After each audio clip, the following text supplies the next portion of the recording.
Salam nasional. Jumpa lagi dengan channel kebanggaan kita bersama, Sahabat Rasional Channel. Semoga Sahabat Rasional Channel menjumpai semua sahabat dalam keadaan sehat, selalu dalam lindungan Tuhan, jaga rasionalitas berpikir, fokus, jaga kejelian logika. Nah, hanya dengan cara itu kita tetap satu menuju tujuan. Lagi, dan lagi. Kejadian perampasan pasien COVID di Kota Kupang berulang lagi. Jenazah COVID-19 kembali terjadi. Kali ini di Rumah Sakit Siloam Kupang, Nusa Tenggara Timur. Kami pergi ke rumah, bertemu dengan dapu bapak dulu. Hei, kasihan Ini permintaan ibu yang mengandung dia 9 bulan, hari terakhir hari ini.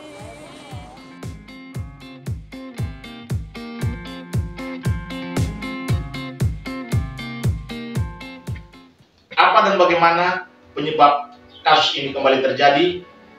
Kita akan kupas, tapi sebelum itu jangan lupa like, komen, share, subscribe, dan tekan tombol lonceng sebagai perwujudan dukungan Anda terhadap Sahabat Rasional Channel. Perampasan pasien COVID yang terjadi beberapa hari lalu di Kota Kupang memang sangat memiriskan hati kita. Karena ketika kasus pandemi di Kota Kupang dari hari ke hari semakin meningkat, penerapan PPKM yang sampai saat ini masih tetap berlanjut dan tidak tahu kapan berakhir, kejadian terpapan di depan mata yakni perampasan jenazah COVID.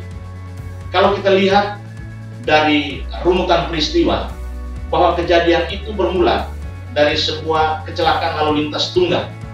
Seorang anak menderita kecelakaan kemudian dilarikan ke rumah sakit.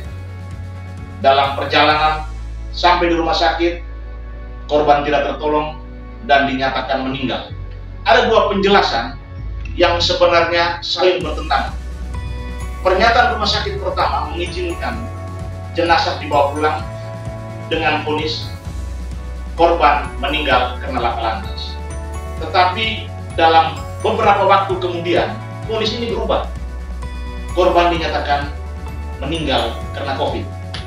Sebagai keluarga, sebagai masyarakat awam, kita pasti mempertanyakan mengapa sampai terjadi dualisme vonis dari pihak masyarakat.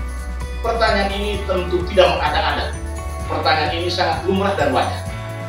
Sahabat rasional, jika kita merujuk pada Undang-Undang Kesehatan, Undang-Undang 36 2009, masyarakat diberikan ruang untuk mendapat kepastian tentang status kesehatannya, kepastian informasi kesehatan, serta semua hak-hak berkaitan dengan kesehatan. Dalam konteks ini, seharusnya informasi yang diberikan oleh pihak rumah sakit adalah informasi yang satu, terukur, dan pasti. Sayangnya, ini tidak dilakukan. Sahabat rasional, jika kita melihat aksi perampasan dengan jeda waktu yang cukup panjang, dengan diplomasi yang sangat alot, ini sangat kita sayangkan.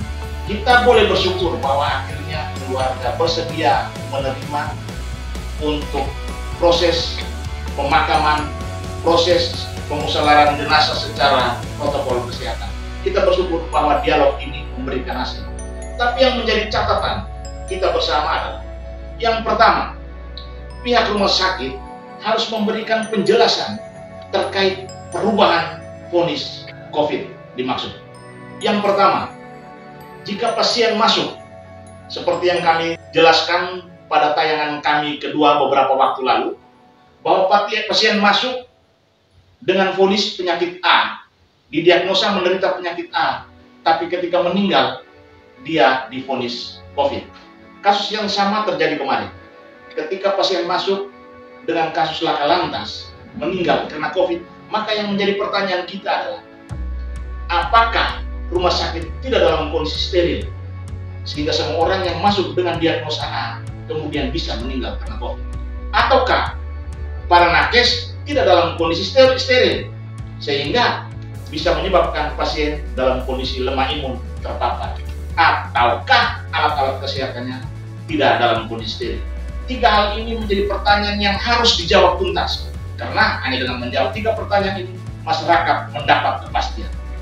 Sahabat rasional, aspek lain yang perlu kita kupas terkait penjelasan atau pernyataan pihak rumah sakit tentang jenazah yang meninggal karena COVID akibat laka lantas kemarin, yakni bagaimana prosedur standar untuk menentukan seorang yang sudah meninggal atau mengambil tes sampel COVID terhadap orang yang sudah meninggal. Apakah itu dilakukan ketika dia meninggal, ketika dilakukan pada saat dia kritis, sehingga harus juga ada penjelasan terkait durasi, kapan sampel itu diambil dan berapa jam kemudian sampel itu dipastikan vonisnya, dipastikan status hukum si pasien atau jenazah. Kita tentu berharap agar kejadian ini jangan lagi terjadi, tidak perlu terulang, karena saat ini kita berada pada kondisi yang ambiguitas. Kita sangat kebingungan, kita bingung meraba-raba tentang yang mana fakta, yang mana kebenaran, dan yang mana kebohongan. Karena dari proses yang terlempar, kebenaran dan kebohongan berada pada dinding yang sangat tipis. Sahabat rasional, akhirnya sekali lagi dalam ruang ini kita selalu meminta agar pihak-pihak yang berkepentingan, pemerintah, Satgas COVID, atau pihak kesehatan yang memiliki kompetensi untuk memberikan penjelasan terkait ini bisa menyuarakan, bisa menyampaikan, memberikan informasi, mengeluarkan informasi, membagi informasi secara tuntas, terang, terukur, dan jelas, agar kita semua tidak gagal paham, tidak salah mengambil sikap yang menyebabkan kita tetap berada pada lingkaran yang sama. Oke sahabat rasional, jangan lupa tetap menjaga prokes 5M. Yakin pandemi ini pasti berakhir dengan gerak yang sama, langkah yang sama, dan selalu jaga rasionalitas berpikir. Salam rasional.